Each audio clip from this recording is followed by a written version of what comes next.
Perempuan yang menjadi anggota pasukan khusus dibekali kemampuan bertarung, penembak jitu atau sniper, prajurit elit mematikan, satuan tim pemukul reaksi cepat yang mengatasi teror dan sanggup menyelesaikan misi khusus secara cepat, akurat demi memulihkan stabilitas negara.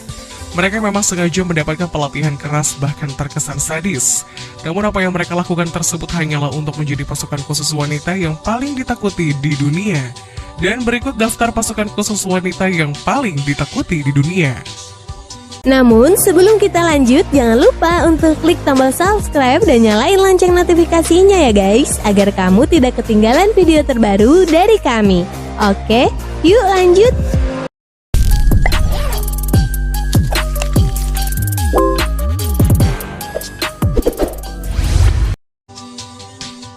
Jegertroppen Norway.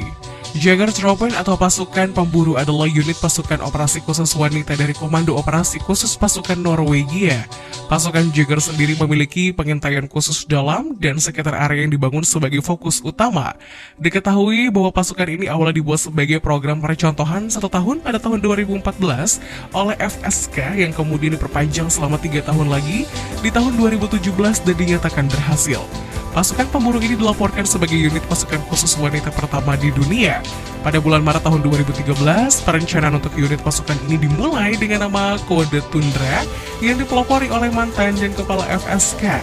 Tahun 2014, dari 317 pelamar untuk program seleksi pendiri pasukan Jaeger, hanya 88 yang lulus kursus seleksi dengan 20 orang yang berhasil menyelesaikan program pelatihan 10 bulan dan 13 lainnya melanjutkan untuk membentuk unit tahun 2015.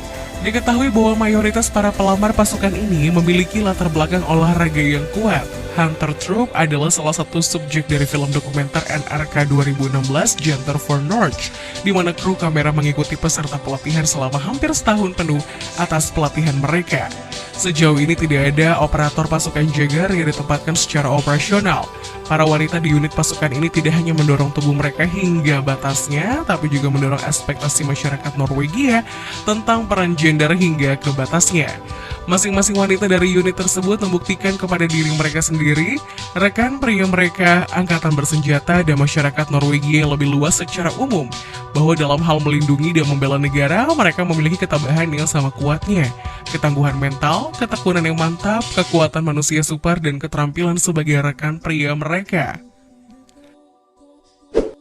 Libya Amazonian Guard. Amazonian Guard atau pengawal Amazon adalah nama tidak resmi yang diberikan oleh jurnalis barat kepada kader pengawal elit yang semuanya perempuan yang secara resmi dikenal sebagai biarawati revolusioner. Diketahui bahwa mereka ditugaskan untuk melindungi almarhum mantan pemimpin Libya yaitu Muammar Gaddafi. Kelompok ini dibentuk tahun 80-an setelah pengunduran diri resmi Gaddafi sebagai kepala negara Libya demi gelar pemimpin persaudaraan dan panduan revolusi besar pertama September.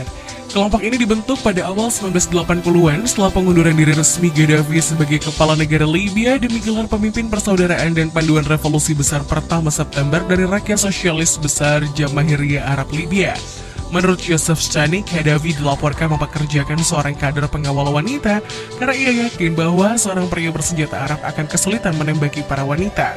Namun telah disampaikan juga oleh seorang penulis lain bahwa pengawal wanita Gaddafi pada kenyataannya hanyalah aspek dari keahlian pertunjukan eksentrik sang diktator yang terkenal akan kegemarannya mengelilingi dirinya dengan wanita muda.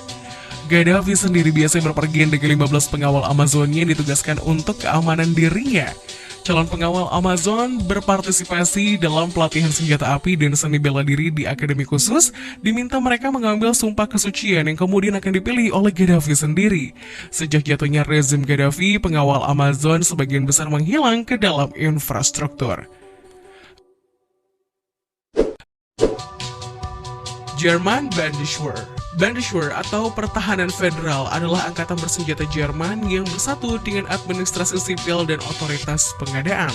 Diketahui bahwa negara bagian Jerman tidak diizinkan untuk mempertahankan angkatan bersenjata mereka sendiri karena konstitusi Jerman menyatakan bahwa masalah pertahanan sepenuhnya menjadi tanggung jawab pemerintah federal. Bundeswehr sendiri dibagi menjadi bagian militer atau angkatan bersenjata atau Streitkräfte dan bagian sipil dengan administrasi angkatan bersenjata atau Wehrverwaltung. Bagian militer dari kekuatan pertahanan federal sendiri terdiri dari Angkatan Darat Jerman, Angkatan Laut Jerman, Angkatan Udara Jerman, layanan dukungan gabungan, layanan medis gabungan, dan layanan domain cyber dan informasi. Pada Maret 2021, Bundeswehr memiliki kekuatan sekitar 183.907 personel militer yang bertugas aktif dan 80.682 warga sipil, menempatkannya di antara 30 pasukan militer terbesar di dunia dan menjadikannya yang terbesar kedua di Uni Eropa setelah Prancis dalam hal personel. Selain itu, Bundeswehr juga memiliki sekitar 30.050 personel cadangan. Dengan pengeluaran militer Jerman sebesar 52,8 miliar USD, Bundeswehr adalah militer dengan pendanaan terbaik ke-7 di dunia. Sejauh ini, Jerman bertujuan untuk memperluas Bundeswehr menjadi sekitar 203.000 tentara pada tahun 2025 untuk mengatasi tanggung jawab yang semakin meningkat. Sejak pembentukan Bundeswehr tahun 1955, Jerman telah menerapkan salah satu kebijakan gender paling konservatif di negara NATO manapun. Hal tersebut umumnya dianggap sebagai reaksi terhadap pengerahan wanita muda pada akhir Perang Dunia Kedua.